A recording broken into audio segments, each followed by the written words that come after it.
Hi everyone, welcome back to the Rugby League History channel. Today I'll be doing another World Cup match review, and I'm just going to be reviewing the match which finished about a minute ago between England and Greece. The final score were 94 points to 4 in favour of England there. The match was played at Bramall Lane in Sheffield, home of Sheffield United. Interesting bit of trivia, Bramall Lane is the oldest ground in the world that still holds professional football matches or any kind of professional sport. So there's a bit of trivia for everyone out there. But England went into this game as obviously region hot favourites because Greece are made up of a lot of part-timers, a lot of players that play in the amateur leagues, and I think they've only got about 3 players in their entire squad that play at the highest level or NRL/Super League level. So going into this game, I don't really think anybody was expecting too much from Greece. Maybe they could get 1 or 2 tries. And to start the match, I thought that Greece, for that first 20-minute period, they actually kind of matched it with England a little bit. I thought that their defence was okay. It was holding out, even though they conceded in the first minute. I thought after that they did okay. They forced a couple of mistakes from England. England dropped the ball through Ryan Hall, and then there was a bit of a mix-up between Williams and Radley there at dummy half, and I thought that Greece kind of did okay there in the first 20 minutes. I think it were only 10-0 after 20 minutes, and then they got a few 6 agains and a few things that went their way, and then they crossed over in the first half there with Tokobo. He was the player that got the first ever try for Greece in the World Cup, and he crossed over. It was actually a good try, and I think Kai Pearce-Paul was at fault for that one. He rushed out of the defence. I think he was a bit too eager, and Greece crossed over. So after about 20 minutes, it was 10 points to 4 in favour of England. I don't think too many people would have suspected that. But then towards the end of the half, in that first sort of, you can see first 30-minute mark, our attack was very clunky.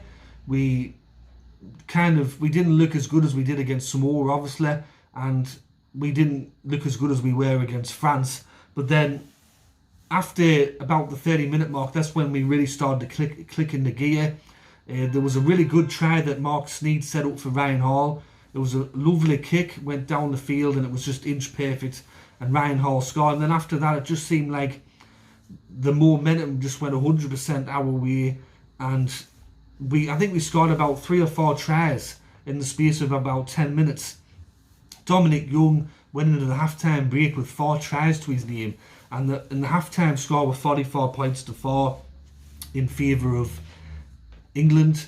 And going into the second half, I think it was going to be more of the same, to be fair, and that's the way it were. In the 46th minute, Carmo, the try scorer for Greece, he was taken off the field with an injury.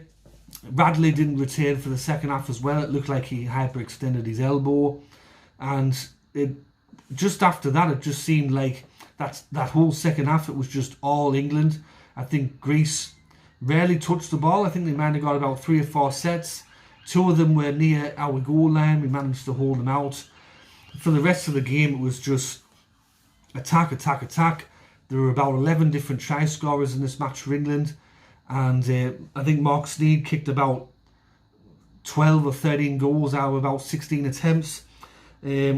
In the 66th minute, though, there was a really strange thing that I haven't seen too much in a rugby league match. The defensive line wasn't even set for Greece. It was a short drop out, and they elected to kick the ball, and they kicked the ball out towards the touchline, but there was no Greek player out there. There was nobody on this side of the field to mark any of the England players, and the commentators are going, what are they doing?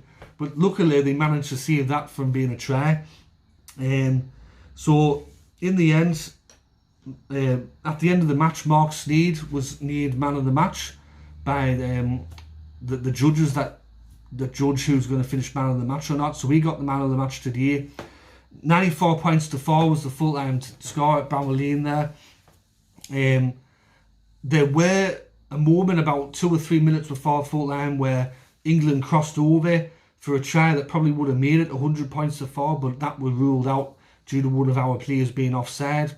So looking through some of the players that I thought played well for England today, Andy Ackers, I thought, put his hand up at dummy half. I thought he was really good. He played for the entire match. Thomas Burgess, he was very good in the front row there. George Williams, once again, very good. I thought Matty Lees and Morgan Knowles were good. I thought some of the players that were a bit quiet today, Tommy Makinson didn't really do too much. Jack Wellesby was a little bit quiet. I thought Dom Young, very, very good out there on the wing. Scored 4 tries. The record for England is, I don't think anyone's ever scored 5 tries in a match. So I thought that across the whole team, nobody had a bad game, but there were some that had a few quiet moments, and there was some that really stepped up today. I even thought that Mark Sneed were better today than he were against France. His kicking game were a bit better. His involvement were a bit better. It's a bit concerning with the Victor Radley situation. Is he going to be available for the quarter-final? We finished top of the group with 6 points.